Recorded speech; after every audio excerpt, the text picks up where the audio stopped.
कोई दंड नहीं दे सकता। यदि तुमने मुझे रोकने का प्रयत्न किया तो गांधार और हस्तिनापुर की सेना से तुम्हें युद्ध करना पड़ेगा। अपने पिता के जीवन की रक्षा करते अपने पूरे परिवार के जीवन को संकट में डाल दोगे। पुत्रगण, वचन दो, कोई ऐसा कार्य नहीं करो कि जिस कारण तुम्हारी माता या भाई पर कोई संकट आए। वचन दो।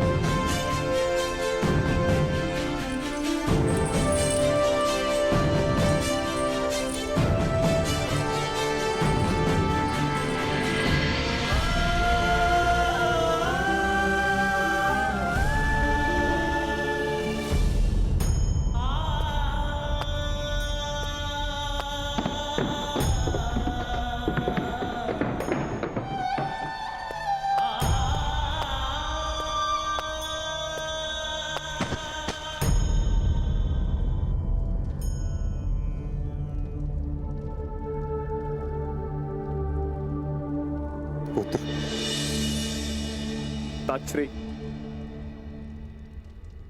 ये क्या छल हुआ है मुझसे? संतान के नाम पर मांस का लोथड़ा दिया है उस गांधारी ने। अब तक मुझे भगवान पर क्रोध था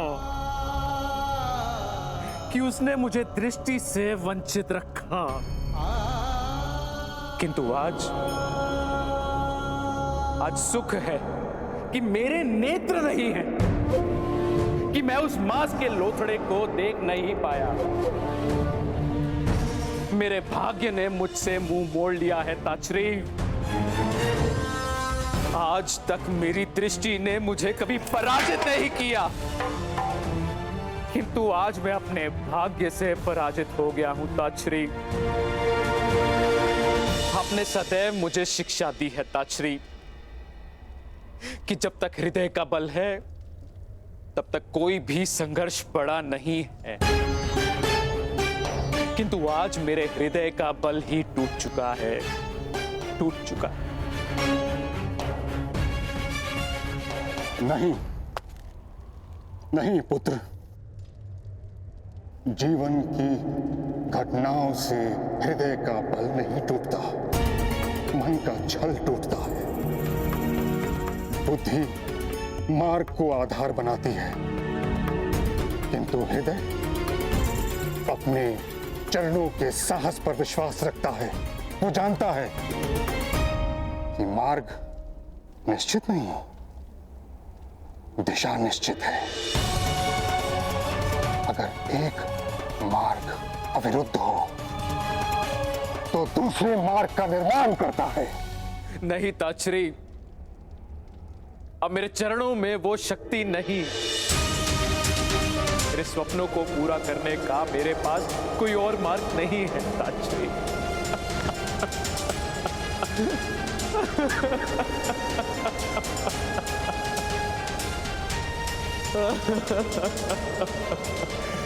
कोई तो उपाय होगा ताक्षरी, कोई तो उपाय बताइए ताक्षरी।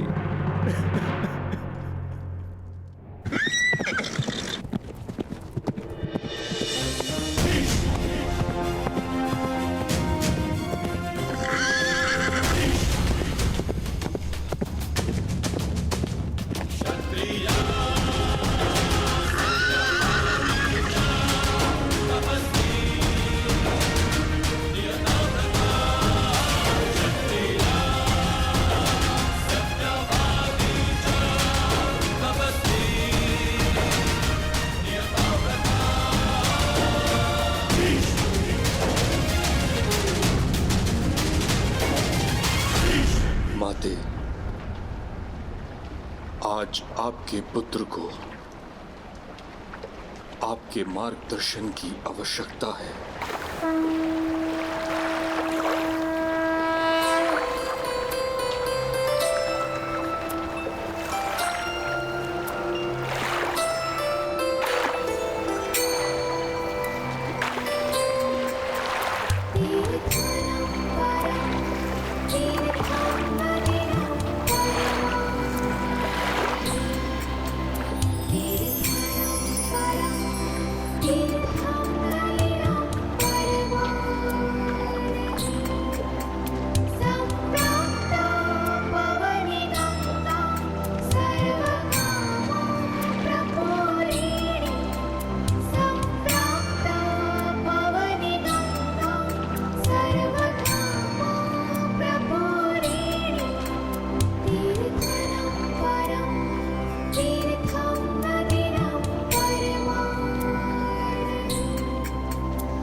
पुत्र ने अपने मार्ग पर अपनी प्रतिज्ञा का बंधन टाल दिया हो, उस पुत्र को ये माँ क्या मार्गदर्शन देगी?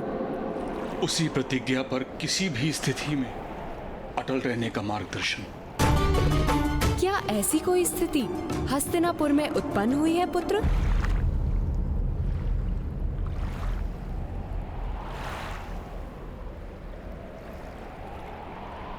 धृतराष्ट्र का दुख मेरे हृदय की पीड़ा है माता। उसने गांधारी के 100 पुत्रों के वरदान को अपना स्वप्न बना लिया है। एक मांस के लोथड़े से उसका स्वप्न पूर्ण किस प्रकार होगा? किंतु पुत्र, क्या गांधारी के गर्भ से 100 संतानों की अपेक्षा करना एक भूल नहीं थी? किस प्रकार एक स्त्री एक जीवन काल में 100 संतानों को जन्म दे सकती है? महादेव का वरदान किस प्रकार विफल हो सकता है? वरदान कभी विफल नहीं हो सकता, किंतु मनुष्य की अपेक्षा से वो अलग हो सकता है। गांधारी को 100 पुत्रों का सुख प्राप्त हो सकता है, किंतु किस प्रकार माते? एक मांस के पिंड को जन्म दिया है गांधारी ने।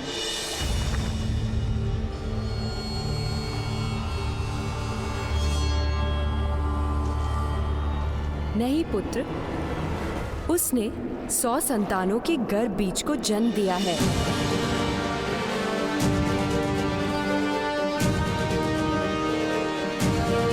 अर्थात धृतराष्ट्र की 100 संतानें बीज स्वरूप जन्म ले चुकी हैं।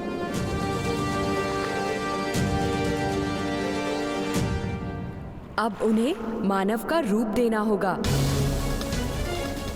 और ये कार्य इस पृथ्वी पर केवल महामुनि व्यास ही कर सकते हैं। यदि कल सूर्योदय तक महामुनि हस्तिनापुर जाकर उस पिंड को अपना आशीर्वाद दें, तो धृतराष्ट्र की 100 संतानें जन्म लेंगी।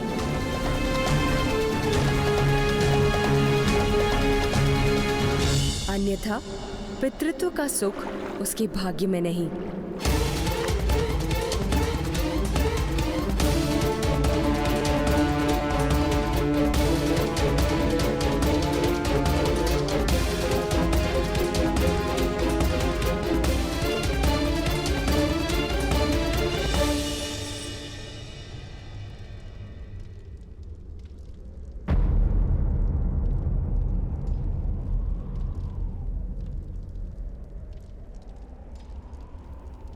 धैर्य रखो पुत्र। महामुनि व्यास गांधारी के 100 पुत्रों को जीवन अवश्य देंगे।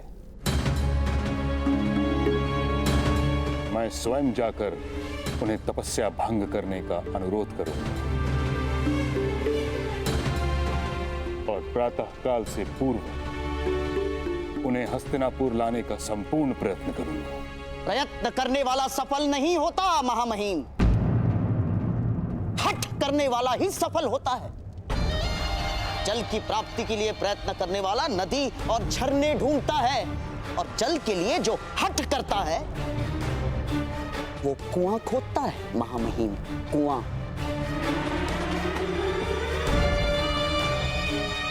और आपको कोई अंतर नहीं पड़ता मेरी बहन की संतान जिए या नहीं। आपके मृत्यु के बाद पिंडदान करने वाला तो जन्म ले चुका है महामहिम।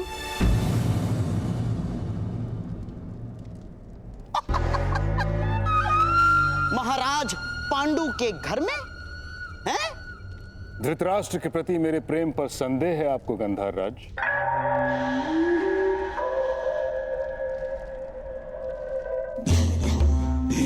कदापि नहीं महामहिम। जिसने ब्रह्मचर्य की प्रतिज्ञा ली हो, उसके हृदय की भावनाओं पर संदेह कैसे कर सकता हूं? किंतु यहां इस समय प्रेम का होना पर्याप्त नहीं। उन्माद की आवश्यकता है महामहिम, उन्माद की। उन्माद का अर्थ जानते हैं ना आप? जिसे रात और दिन का भेद दिखाई ना दे, जिसे सत्य असत्य, सार असार उचित अनुचित का विस्मरण हो जाए। उसे कहते हैं उन्माद, जो आज मेरे अंतर में है। इसीलिए शकुनी स्वयं महामुनि की खोज करने जाएगा। महामहिम,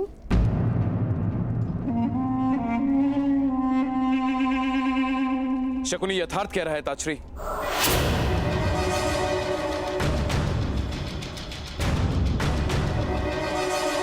आप सदा ही धर्म के मार्ग पर चले, किंतु इस समय धर्म का नहीं, परिणाम का महत्व है।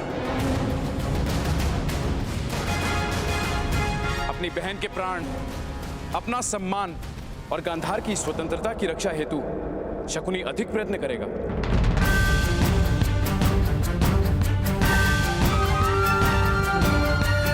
मेरा आदेश है, शकुनी जाएगा महामुनि को ढूंढने हेतु।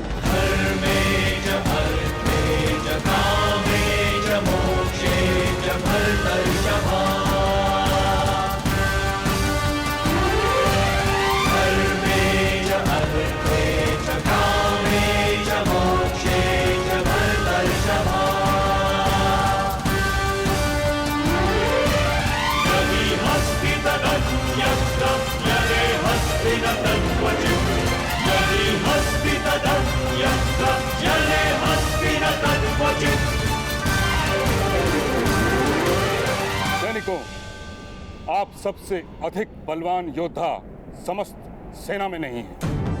इसी कारणवश मैंने आपको इस कार्य के लिए नियुक्त किया है। आप सब गांधार राज के संग महामुनि को ढूंढने जाएंगे।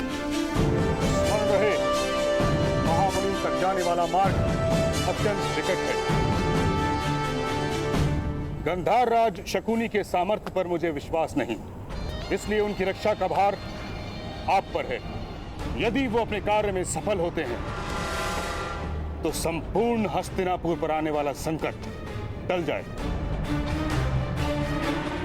प्रातः काल से पूर्व महामुनि को हस्तिनापुर ले आते हैं तो आप में से प्रत्येक को धन, धान्य या भूमि देकर संतुष्ट किया जाए। जो मांगोगे दिया जाएगा। क्या जीवन दान मांगने पर वो भी दिया जाएगा महोदय?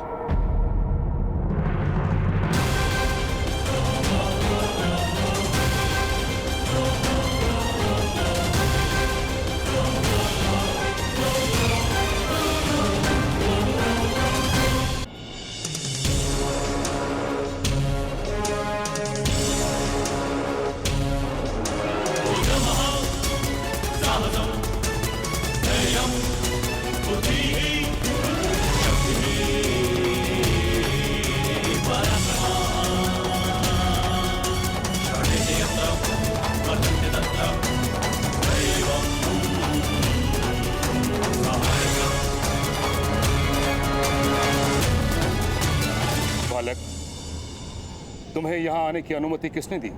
पिता के प्राणों की रक्षा करने का समय आता है तो प्रतीक्षा नहीं कर सकता मैं। उत्तर दीजिए महोदय, वास्तव में जो मांगा जाएगा आप वो देंगे मुझे?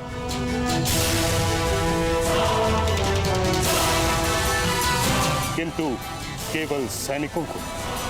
अगर मैं इनसे पहले लेकर आऊंगा तो?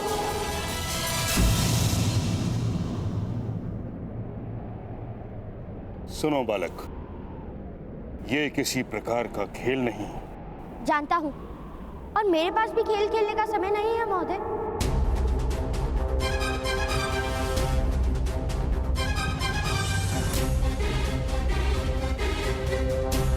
मैं अवश्य अपने पिताश्री की रक्षा करूंगा।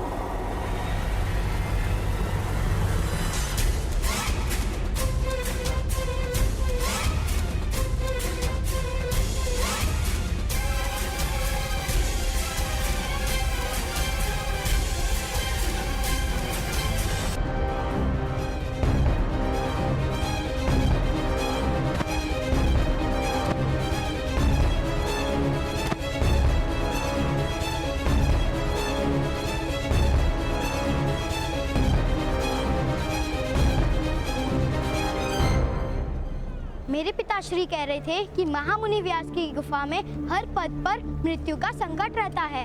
मृत्यु का भय नहीं मित्र, मुझे महामुनि व्यास को महारानी गांधारी तक पहुंचाना है।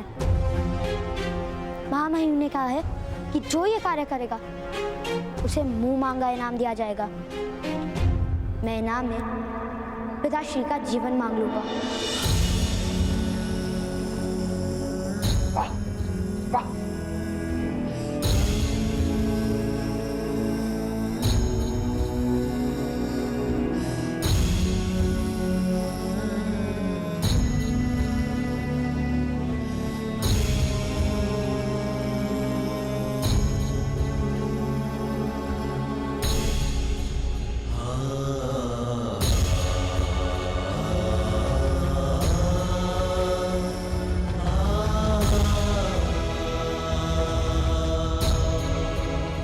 माता, मुझे आशीर्वाद दीजिए।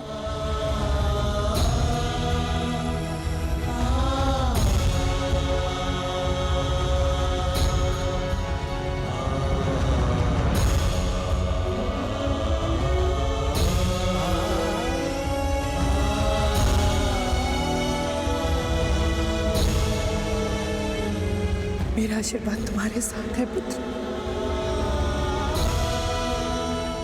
तुम्हारा ये विश्वास ही तुम्हारा सबसे बड़ा बल बने।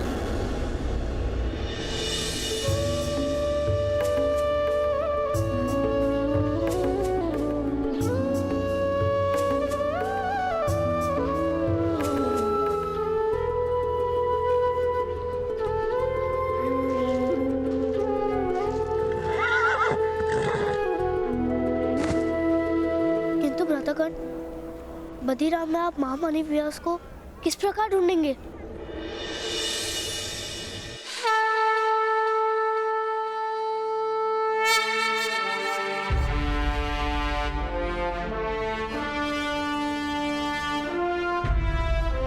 भगवान सूर्य नारायण मेरा मार्गदर्शन करेंगे।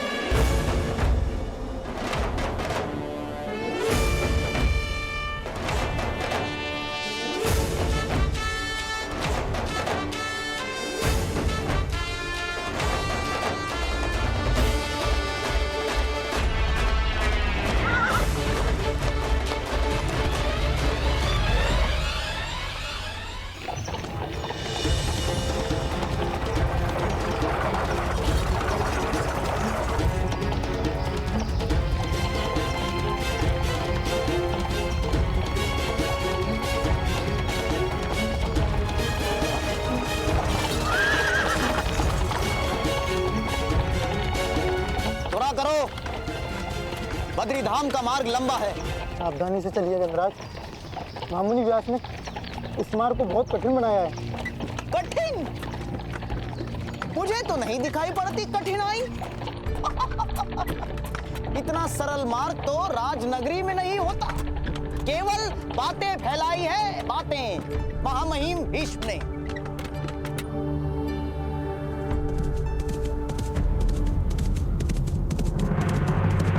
रथ रोको।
बालक, तुम यहाँ क्या कर रहे हो? वही जो आप कर रहे हैं। मैं महामुनि को हस्तिनापुर ले जाऊंगा। तुम करोगे वो कार्य? जानते नहीं ये मार्ग अत्यंत कठिन है? आप जानते हैं कि मार्ग कठिन है? आओ फिर तो ये कार्य आपसे हो ही नहीं पाएगा। जो कठिनाई नहीं जानता वही कठिनाइयों से पार उतरता है, ऐसा मेरे ताऊ ने कहा था। बड़े बातूनी हो बालक, किंतु ये बालकों का खेल नहीं। उत्तम, क्योंकि खेल खेलने का समय मेरे पास भी नहीं है महोदय, क्योंकि मुझे पिताश्री की रक्षा करने हेतु महामुनि व्यास को महारानी गांधारी तक पहुंचाना है।